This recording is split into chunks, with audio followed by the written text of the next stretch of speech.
नमस्कार दोस्तों। भगवान शिव से जुड़ी रहस्यों को जानने की खोज में यह हमारा दूसरा अध्याय है। पिछले अध्याय में हमने सुना था कैसे नारद जी काम वासना के अधीन हो गए थे। आज हम जानेंगे कैसे नारद मुनि भगवान विष्णु से उनका रूप मांगते हैं। लेकिन शुरुआत करने से पहले मैं आपको बता दूं, भगवान शिव से जुड़े हर रहस्यों को बताने मैं हर सुबह ठीक 10 बजे आप सबसे जुड़ता हूँ। अगर आप सब भगवान शंकर के रहस्यों को जानने के इच्छुक हैं, तो हमारे चैनल से जरूर जुड़ जाएं। तो आइए सुनते हैं आज की कहानी। जब नारद जी विष्णु भगवान को नमस्कार कर वहां से चले जाते हैं, तो उनके चले जाने पर शिव जी की इच्छा से विष्णु भगवान ने एक अद्भुत माया रची। उन्होंने जिस ओर नारद जी जा रहे थे, वहां एक सुंदर नगर बना दिया। वह नगर बैकुंठ लोक से भी अधिक रमणीय था। वहां बहुत से विहार स्थल थे। उस नगर के राजा का नाम शीलनिधि था। उस राजा की एक बहुत सुंदर कन्या थी। उन्होंने अपनी पुत्री के लिए स्वयंवर का आयोजन किया था। उनकी कन्या का वरण करने के लिए उत्सुक बहुत से राजकुमार पधारे थे। वहां बहुत चहल पहल थी। इस नगर की शोभा देखते ही नारद जी का मन मोहित हो गया। जब राजा शीलनिधि ने नारद जी को आते देखा, तो उन्होंने उन्हें सादर प्रणाम करके स्वर्ण सिंहासन पर बैठाकर उनकी पूजा की। फिर अपनी देव सुंदरी कन्या को बुलाया, जिसने महर्षि के चरणों में प्रणाम किया। नारद जी से उसका परिचय कराते हुए शीलनिधि ने निवेदन किया, महर्षि, ये मेरी पुत्री श्रीमती है। इसके स्वयंवर का आयोजन किया गया है। इस कन्या के गुण दोषों को बताने की कृपा कीजिए। राजा के ऐसे वचन सुनकर नारद जी बोले, राजन, आपकी कन्या साक्षात लक्ष्मी है। इसके भावी पति भगवान शिव के सवाम वैभवशाली, त्रिलोकजयी, वीर तथा कामदेव को भी जीतने वाला होगा। ऐसा कहकर नारद मुनि वहां से चल दिए। शिव की माया के कारण वे काम के वशीभूत हो सोचने लगे कि राजकुमारी को कैसे प्राप्त करूं।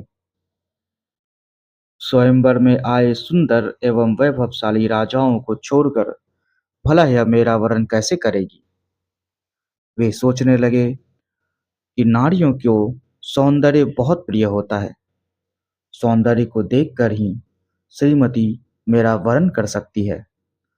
ऐसा विचार कर नारद जी फिर विष्णु लोक में जा पहुंचे और उन्हें राजा शीलनिधि की कन्या के स्वयंवर के बारे में बताया तथा उस कन्या के साथ विवाह करने की इच्छा व्यक्त की। उन्होंने भगवान विष्णु से प्रार्थना की कि वे अपना रूप उन्हें प्रदान करें, ताकि श्रीमती उन्हें ही वरे। नारद मुनि की ऐसी बात सुनकर भगवान मधुसूदन हंस पड़े और भगवान शंकर के प्रभाव का अनुभव करके उन्होंने इस प्रकार उत्तर दिया। भगवान विष्णु बोले, हे नारद, वहां आप अवश्य जाइए। मैं आपका हित उसी प्रकार करूंगा जिस प्रकार पीड़ित व्यक्ति का श्रेष्ठ वैद्य करता है, क्योंकि तुम मुझे विशेष प्रिय हो। ऐसा कहकर विष्णु ने नारद मुनि को वानर का मुख तथा शेष अंगों को अपना मनोहर रूप प्रदान कर दिया। तब नारद जी अत्यंत प्रसन्न होते हुए अपने को परम सुंदर समझकर शीघ्र ही स्वयंवर में आ गए और उस राज्य सभा में जा बैठे। उस सभा में रुद्रगण ब्राह्मण के रूप में बैठे हुए थे। नारद जी का वानर रूप केवल कन्या और रुद्रगणों को ही दिखाई दे रहा था। बाकी सबको नारद जी का वास्तविक रूप ही दिखाई दे रहा था। नारद जी मन ही मन प्रसन्न होते हुए श्रीमती की प्रतीक्षा कर रहे थे। वह कन्या हाथ में जयमाला लिए अपने सखियों के साथ स्वयंवर में आई। उसके हाथों में सोने की सुंदर माला थी।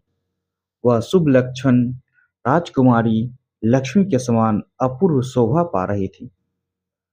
नारद मुनि का भगवान विष्णु जैसा शरीर और वानर जैसा मुख देखकर वह कुपित हो गई और उनकी ओर से दृष्टि हटाकर मनोवांछित वर की तलाश में आगे चली गई। सभा में अपने मनपसंद वर को ना पाकर वह उदास हो गई। उसने किसी को भी गले में वरमाला नहीं डाली। तभी भगवान विष्णु राजा की वेशभूषा धारण कर वहां आ पहुंचे। विष्णु जी को देखते ही उस परम सुंदरी ने उनके गले में वरमाला डाल दी। विष्णु जी राजकुमारी को साथ लेकर तुरंत अपने लोक चले गए। यह देखकर नारद जी विचलित हो गए। तब ब्राह्मणों के रूप में उपस्थित रुद्रगणों ने नारद जी से कहा, हे नारद जी, आप व्यर्थ ही काम से मोहित हो सौंदर्य के बल से राजकुमारी को पाना चाहते हैं। पहले जरा अपना वानर के समान मुख तो देख लीजिए। यह वचन सुनकर नारद जी को बड़ा आश्चर्य हुआ। उन्होंने दर्पण में अपना मुख देखा। वानर के समान मुख को देखकर वे अत्यंत क्रोधित हो उठे तथा दोनों रुद्रगणों को श्राप देते हुए बोले, तुमने एक ब्राह्मण का मजाक उड़ाया है, अतः तुम ब्राह्मण कुल में पैदा होकर भी राक्षस बन जाओ।